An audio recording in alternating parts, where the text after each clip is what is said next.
Tewan. Masa ya?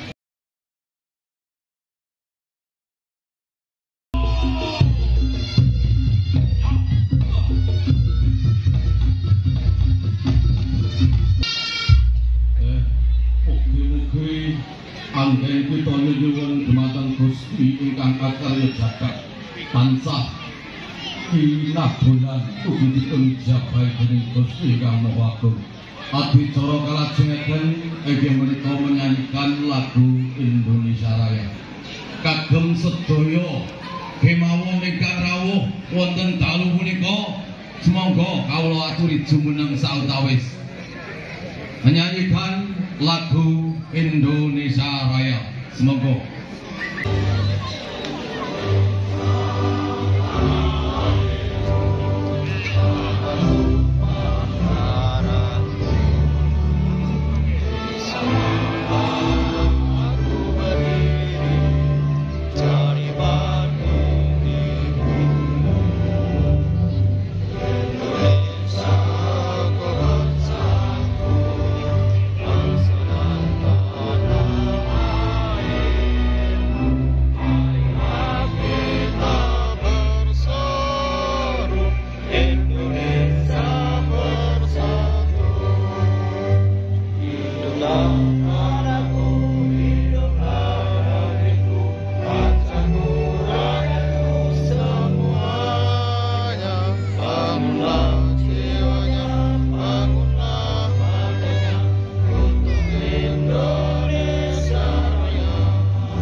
saking panjenenganipun Bapak Haji Mutsani SPD. Waalaikumsalam warahmatullahi wabarakatuh.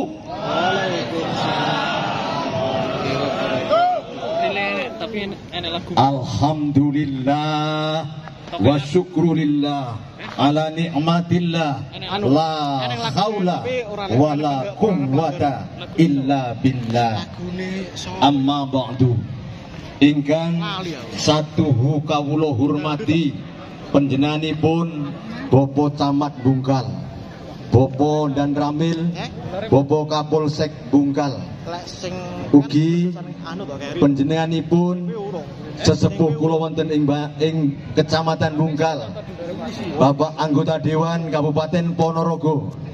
Inggih sayektos utaminipun wonten ing dalu menika ingkang kita rantos rawuhipun panjenenganipun Bapak Bupati Ponorogo Kang Sugiri ingkang kula hormati, ingkang insyaallah mangke rawuh wonten Kecamatan Bungkal mriki. Ugi kadang-kadang kula para seniman reog wonten ing Bungkal dalasan ingkang rawuh wonten ing kalanggan menika. Monggo ingkang sepisan kita ngaturaken syukur wonten ngarsanipun ingkang akarya jagat nggih menika Gusti Allah Subhanahu wa taala kang tansah paring rahmat barokah mewah kawilujengan dumateng kula lan handika sedaya. Mugi-mugi kula lan panjenengan sedaya tansah dipun dadosaken minangka kawulanipun Gusti Allah ingkang saged anampi kabegjan kawilujengan donya ngantos ing akhirat mangke. Allahumma amin. Pripun kabare? Sami sehat sedaya nggih? Alhamdulillah. Nek dalu wingi-wingi kula panjenengan sedaya sampun tadarus Al-Qur'an. Ngaten nggih? Alhamdulillah. Angga guru kaki. Niki suarane mboten ono kok. Niki kersane dhewe. Amilio manungsa kang nyata ingkang becik martabate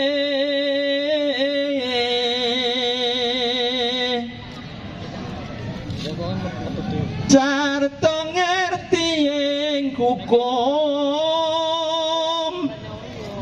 kang ibadah lan kang wirai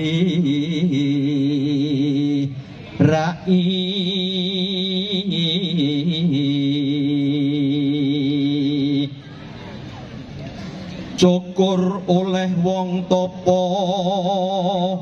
ingkang wis mungkur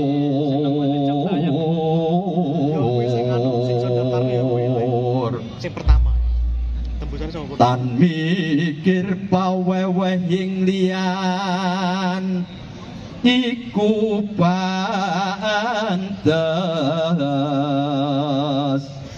sira guranana kaki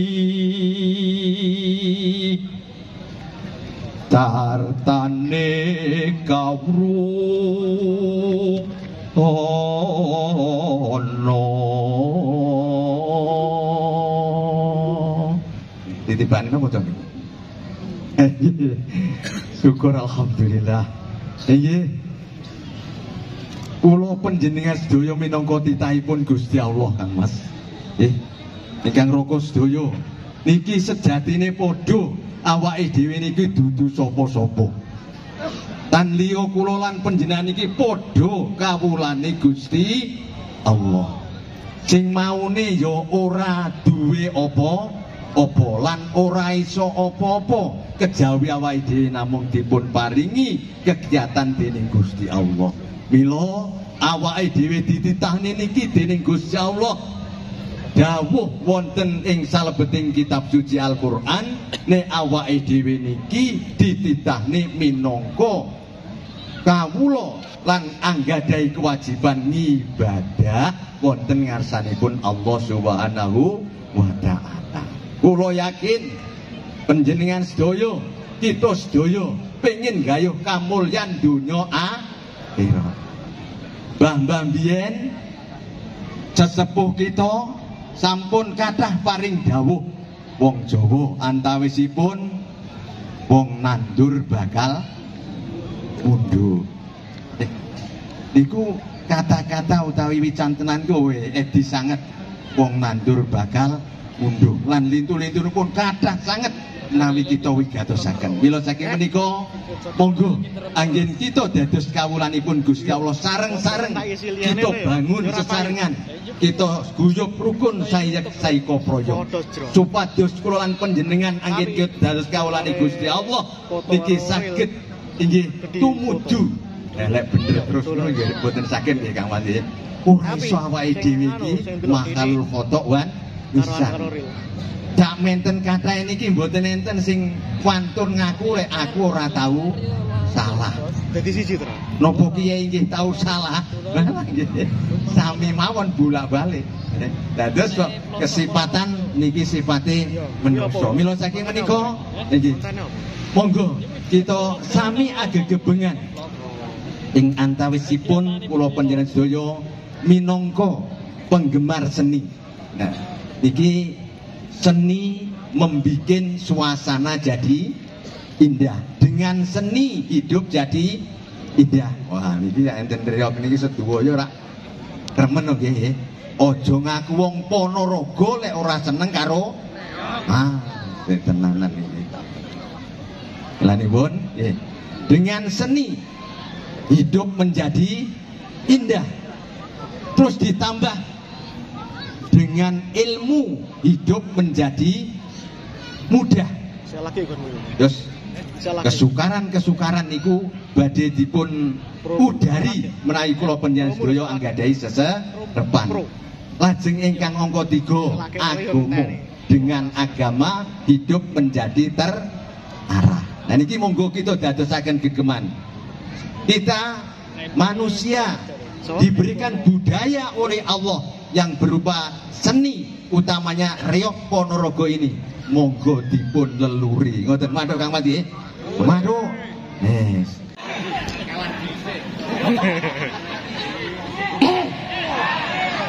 Ayo, kalah kecolongan ta.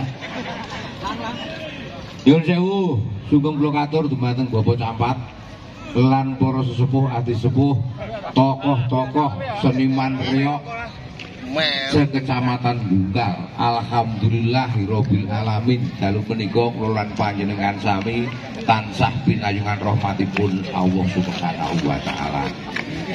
Rahayuning bumi Nusantara.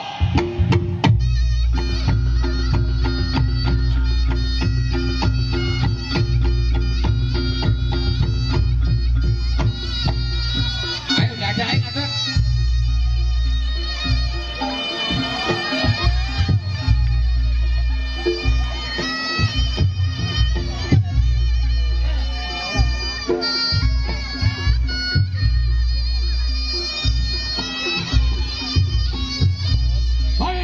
Bukan orang delok orang ing bumi Nusantara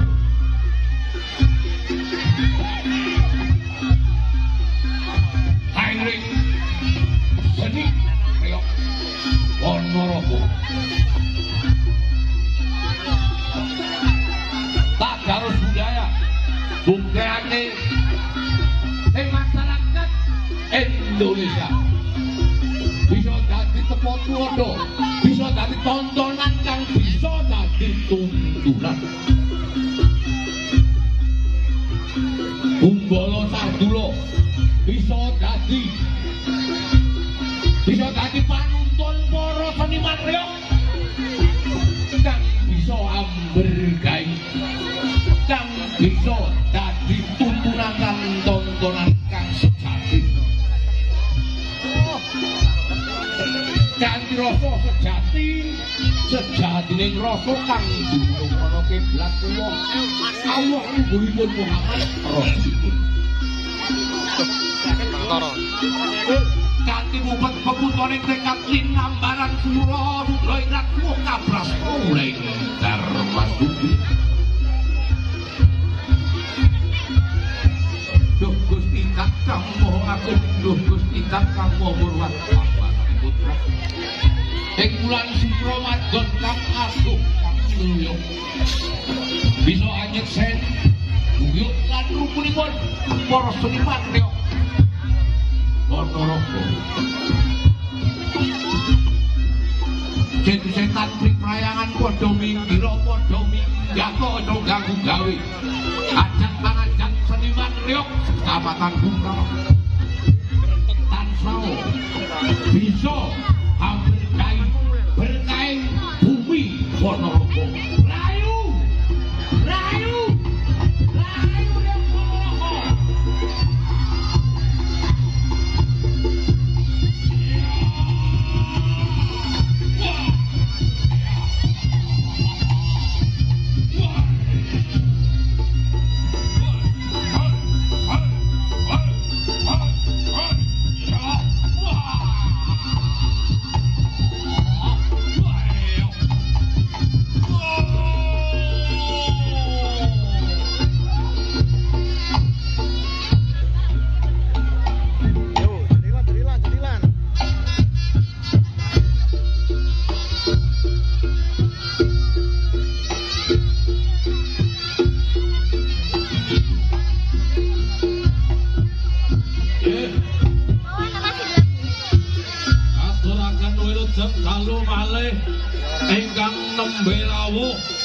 Kadang-kadang seniman posisipun saking saindenging tlatah Ponorogo.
Yeah.